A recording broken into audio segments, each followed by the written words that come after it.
Hey Eagle fans, I'm Thomas Mott. Welcome into Philadelphia Eagles Now. Before we start today's video, get your mailbag questions in down below in this video in the comments section using the hashtag Eagles. Ask your Eagle-related question, and I'll most likely answer it in a video later on this week, either Friday or Saturday. So ask the questions down below, and then of course we'll jump right into the latest news and rumors.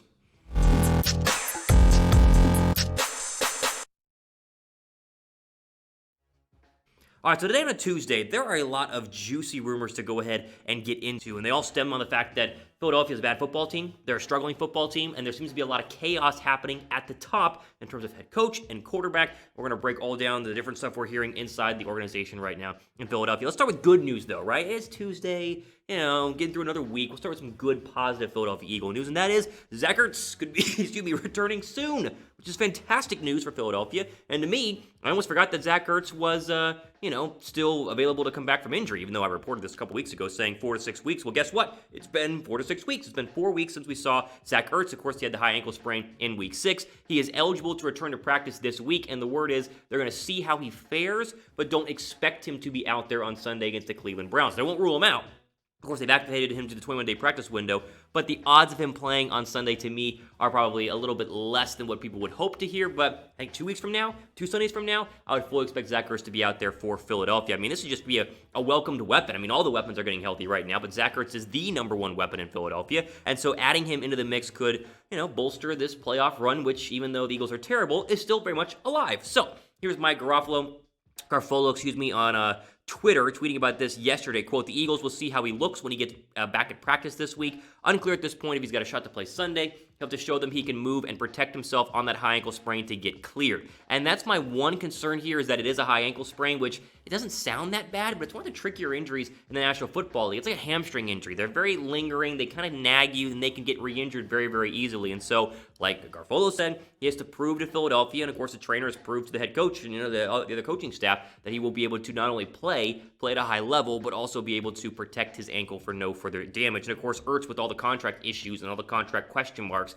definitely does not want to get re-injured, but he also wants to be out there because so far this year, he has struggled a little bit in terms of what he normally has done at tight end. So even when out there, I mean, it seems like him and Wentz are a little bit off and they're not on the same page, and the numbers have definitely suffered. And now, with Dallas Goedert being back and the emergence of Richard Rodgers, the question is he going to be able to just kind of waltz right in and immediately come back as number one tight end? You would think so, because he is the best tight end on the roster, but I think Philadelphia might be looking a little bit more at how much more Dallas Goedert can provide, even though Goedert didn't do much against the Giants this past Sunday. We talked about adding another weapon to the weapons list, and this comes off the same week where Miles Sanders returned. And of course, you look at the wide receiver depth chart. Alshon Jeffrey is back. Jalen Reagor is back. I mean, the Eagles' offense, as much maligned as we've talked about it all year long, it's healthy. It's getting healthy. I mean, by this time next week, you should basically have, especially if Ertz returns after the Cleveland Browns game, you should have a fully ready-to-rock Eagle offense. And the real question marks then become, can Carson Wentz and can Doug Pederson actually scheme it correctly and get it to perform at the levels we expect it to be able to be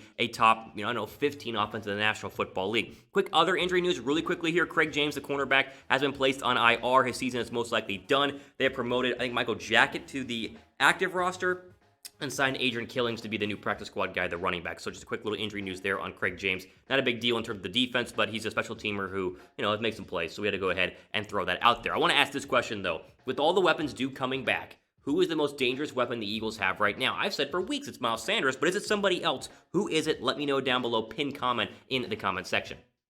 All right, so as we mentioned at the very beginning of this episode, I wanted to go ahead and get into Doug Pederson and Carson Wentz. But before we do that, I want to make sure you guys are fully ready to rock for betting on the Cleveland Brown game on Sunday with our friends at BetUS. So here's how it works. Go to chatsports.com/EagleBet and then put a $100 deposit down. It's important, put the $100 deposit down. Use the promo code EAGLES125 to get your $100 deposit bonus, 125% on the $100, and then use part of that to bet on the Eagles to cover. And that's where we have this deal going on where if you put $100 down and then use part of the $100 to bet on the Eagles to cover against the Browns. Right now, the Browns are 3.5-point favorites. Over-under is at like 48. If the Eagles cover, then of course you win money. If they don't cover, then we will Venmo you guys up to $50 of your bet. So again, all you got to do, and this is really just to help you guys get started on betting on sports, because a lot of people are kind of, on the fence if they want to bet, they don't want to bet. This is a great way to do it with our partners at BetUS. So again, all you got to do is put a $100 deposit down at BetUS, and of course, chatsports.com/EagleBet. Use that promo code Eagles125, and then take a part of that $100, like let's say 30, and bet on the Eagles to cover. And then, of course, if they don't, we will cover that $30 for you via Venmo. All you got to do is email us your bet, Eagles@chatsports.com. If you have any betting questions, email us there. Again, Eagles@chatsports.com. Okay.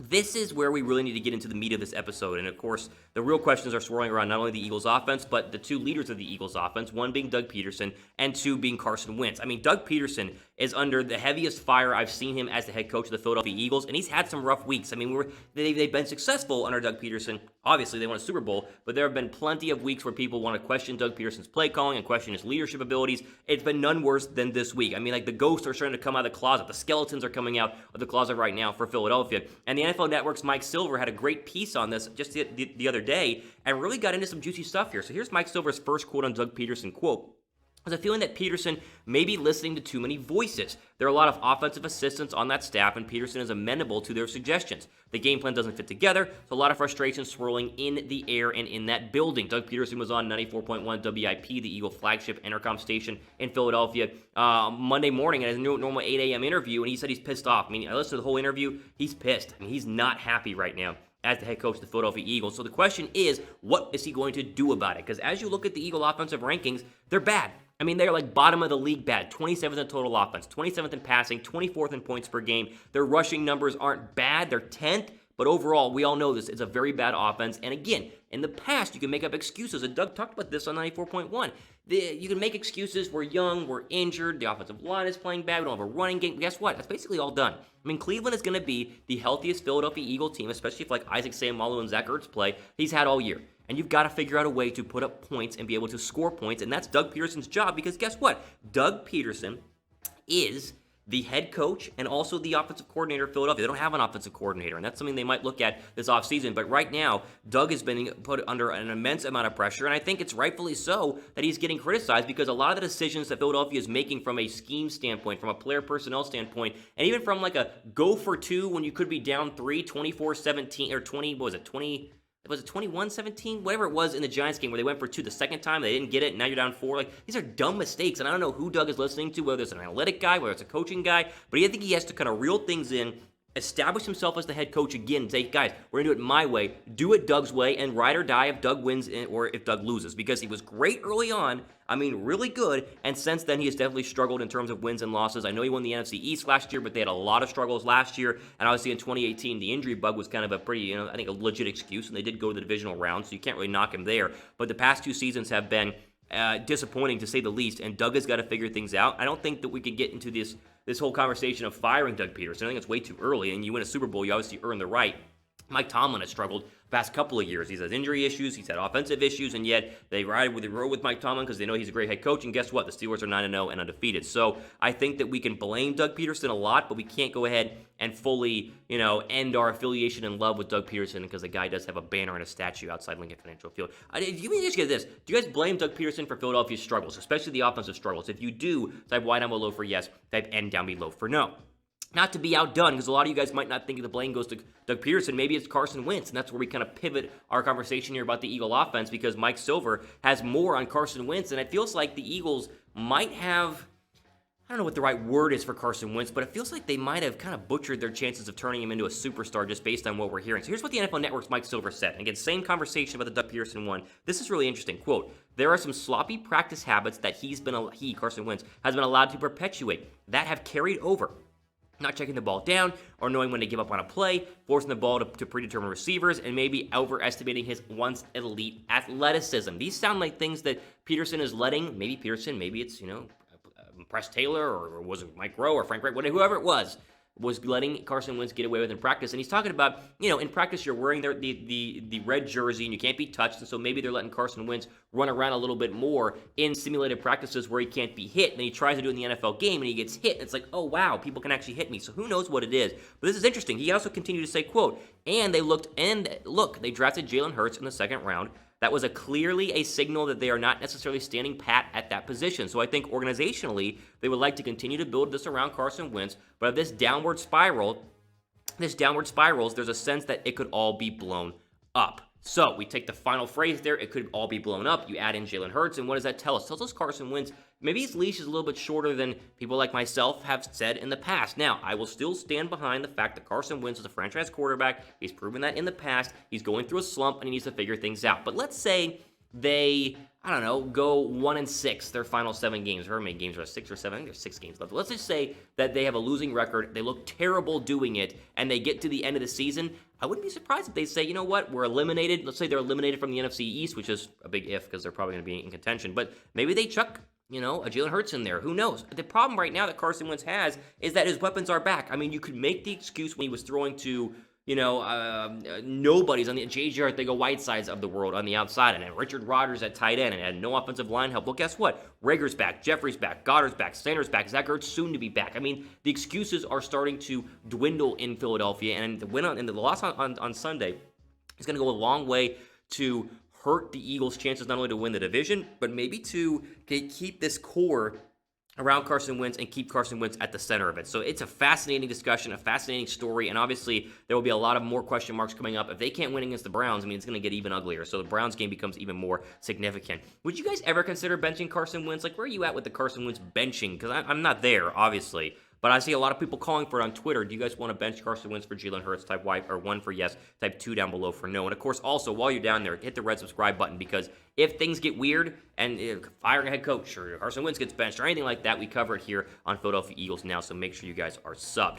Final quick little note here, you probably saw this as well. Philadelphia has announced that there will no longer be Eagle fans allowed at Lincoln Financial Field for the foreseeable future due to a surge in COVID-19 cases across the United States. So the state of Pennsylvania, city of Philadelphia has said, nope, we're going to, not go into, the lockdowns feel like they're coming. It's a whole different discussion, but right now, no longer will Philadelphia be able to have their limited capacity of 5,000-ish fans at the Link. And I'll be honest, I still don't understand this, because you're outdoors, you are socially distanced, and you're wearing a mask. And those are all the 3 things that all the experts have been telling us to do for the past, 8 months. And yet here we are again. Here's the Eagles' official tweet on this. Quote, the city of Philadelphia announced new outdoor restrictions on Monday due to the ongoing health crisis and the recent increase in COVID-19 cases in the region. As a result, the Eagles will not be able to host fans at Lincoln Financial Field. So you will no longer be able to go to the Link, even though most of us weren't able to anyway. And yet it's a massive outdoor stadium where you could socially distance and stay away from people. And yet here we are, you're not allowed to. So, this isn't a political channel, so we're not going to get into it. But you guys know my thoughts on this. If you can socially distance, be outside, and wear a mask, it feels like you should be able to go ahead and do it. And yet they are not allowed to. I think a lot of NFL teams are going to probably do this, though. So